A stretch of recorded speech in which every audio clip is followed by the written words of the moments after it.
Dopamine is the molecule of motivation, pursuit, and desire. And it can be triggered by a number of different things. However, it is a non-infinite yet renewable resource. So if you have too big a dopamine release, let's say from methamphetamine, cocaine. Damn, we're going there. We're going there. Or okay. being in a lot of gunfights in a short period of time. The period immediately after that will involve a mirror symmetric decrease in dopamine. You don't go back down to baseline, you go below baseline. So we all should guard our dopamine peaks very carefully. A little bit goes a long way, a lot goes even further, but it also takes you down deeper afterwards. This is the basis of addiction.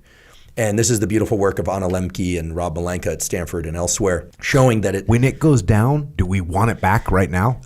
So the dip afterwards is actually associated with a molecule called dynorphin, which is the opposite of endorphin and involves pain in the body. So for every bit of pleasure that we get from pursuit and getting the thing that we were pursuing, the crash that comes afterwards feels painful. And all that we need to do in order to return to a baseline of dopamine, renew that resource, is to wait and make sure that we don't try and trigger yet more dopamine in that time.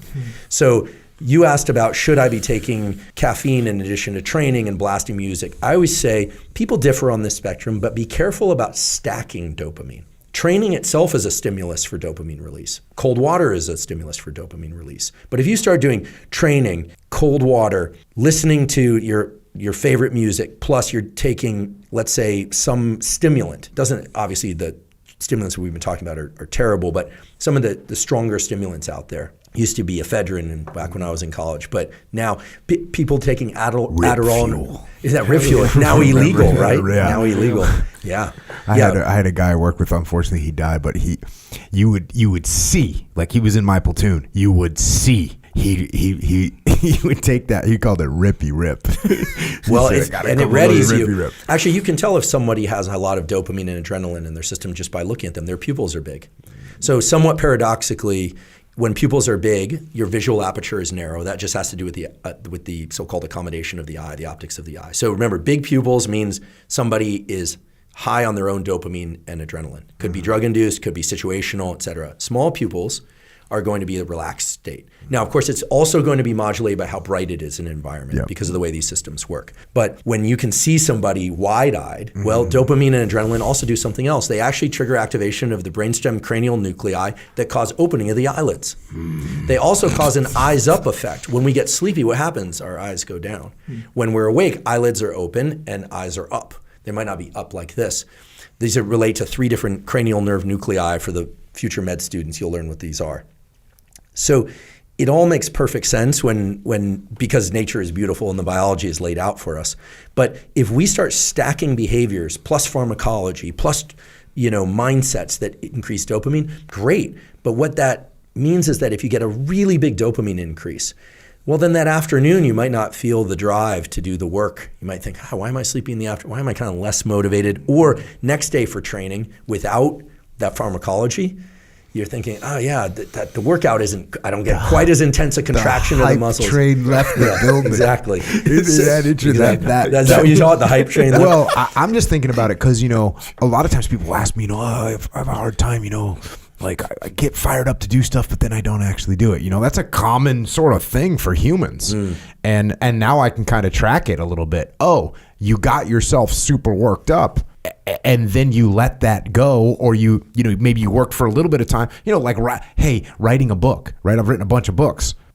You're not like hyped to write the book. You're like, oh man, this is going to be, that only lasts for 7 minutes of typing, bro. That's it. It's chop wood, carry water. Yeah. Then it's like, oh, this is just going to suck. And that's just the way it is. But now I realize this is what I like about this. If you're aware of the fact that, this is my dopamine crash, and I shouldn't anticipate continued hype through this situation. I need to push through it. That's good awareness to have. Definitely. And nowadays you hear, especially in Silicon Valley, about dopamine fasting. The people, I don't even want to look at somebody else's face. I'm not going to eat any tasty food. I'm not going to do anything that stimulates dopamine. Sure, that will reset what you find pleasurable. But let's be realistic. The better way to do things would be to modulate dopamine release. Control it, make it work for you. And everyone's going to differ. So for some people, it's got to be music, the pre-workout, the 4 cups of espresso and someone screaming in their face that they have to do it. Well, for other people, require fewer of those variables. But everyone needs to learn how they feel both before, during, and after a behavior. I think the right amount of exercise is what you can do consistently and train hard, but that also allow you to perform, unless you're an athlete and that's your profession, to be able to do the other things throughout the day that are beneficial to you. And of course, some people are training late in the day, and I have no problem with that. I got kind of attacked by the fitnessanistas recently, or whatever you call them online, because I said, training early in the day sets this dopamine pulse. Like, training late in the day has been shown in these 19 studies. Yeah. Sure.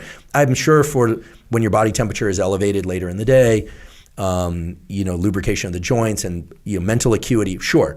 But for most people who just need to get more movement and are trying to maximize focus and productivity throughout the day, early day training is going to be probably the better option. But some time is better than no time. But if you're training late in the day, and you're getting a big increase in body temperature, and you're doing it under bright lights, and you're drinking a pre-workout, and you're wondering why you can't sleep at night, it's you don't have to be Sigmund Freud or a neuroscientist to understand that you're basically just have your body, you're cranking your body temperature up. Hence, a lot of these technologies, and here this isn't a promotion, we don't, at least not now, don't have a relationship to any of them. I won't even name them. There are a lot of technologies now about making your bed cool. This mat or this, to cool down your body temperature at night so you can sleep. So if you start thinking about this in kind of a rational structure, it makes sense. It also makes sense why, for instance, after a big win, sometimes we feel a crash and we need some time to reset. And that low or depression, sometimes people make the mistake of going out and pursuing more dopamine. One of the areas that I have real concern about, just because I hear about it so often, and it wasn't an issue when I was growing up, is a lot of young guys in particular approach me because they're, based on the questions I'm getting, they're watching a lot of really intense pornography. And that has, we know, there's studies now going on at Stanford and elsewhere. Pornography, it creates a strong dopamine rush. These are very primitive pathways that in some ways can overwhelm the dopamine system. And then, another thing is happening. So a lot of young guys are getting all this arousal from watching other people have sex. And then they're in the real world scenario and it's like, wait, you're no longer third personing this. You're actually in this scene. and it's completely collapsing them. And so I'm not one of these anti-porn people. I'm not here to judge. I'm just a scientist. I'm reporting I always say I'm not a doctor. I don't prescribe things. I'm a professor, so I profess things. You can decide what you want to do with it or not. But once you understand dopamine, that all makes perfect sense. They're getting this enormous dopamine release from something that is external to them, and real life, may not mimic the intensity of the combination of variables, right? Or people are exercising for a little while and it's all exciting to them, and they're taking tons and tons of pharmacology to do it, and then they kind of lose motivation. Well, remember, non-infinite yet renewable resource. Yeah, that's being aware of these things, I think, is so important because if I said, hey, you're going to walk through my house and I'm going to scare you, I'm going to jump out and scare you at some point, I probably wouldn't be able to do it because you'd be aware, waiting, and I'd jump out and go boo, and you'd be like, oh yeah, whatever. You'd probably be able to do it, maybe a little bit. But imagine if I didn't tell you. Right. And I said, yeah, come by my house and, just let yourself in. I'll be there in a little while. Then I freaking jumped out and scared you. You'd be scared because you're not aware of it. You're not aware of what's going to happen. So having awareness. So situations that you're talking about where if you don't know what it is, it's like that enough can make you fall.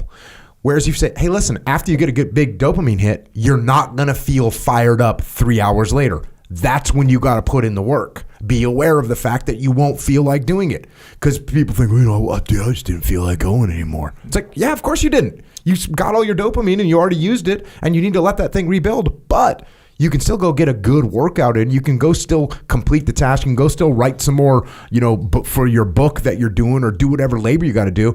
So I think it's very important for people to understand what's going on inside so they don't feel like it's, dude, maybe I don't even want to do this. Maybe I don't even want to be here. I remember, I just get to, because I train jiu-jitsu at night or in the afternoon. And man, when I was in the team, sometimes you come home and you're like, man, dude, I don't really even want to do this right now. And I would just say, yeah, you do. Yeah, and it doesn't matter how you feel. You're just going to go do it. So being able to overcome that, I think that's what's nice about what you're informing us of, is people can now go, oh, I know what this is.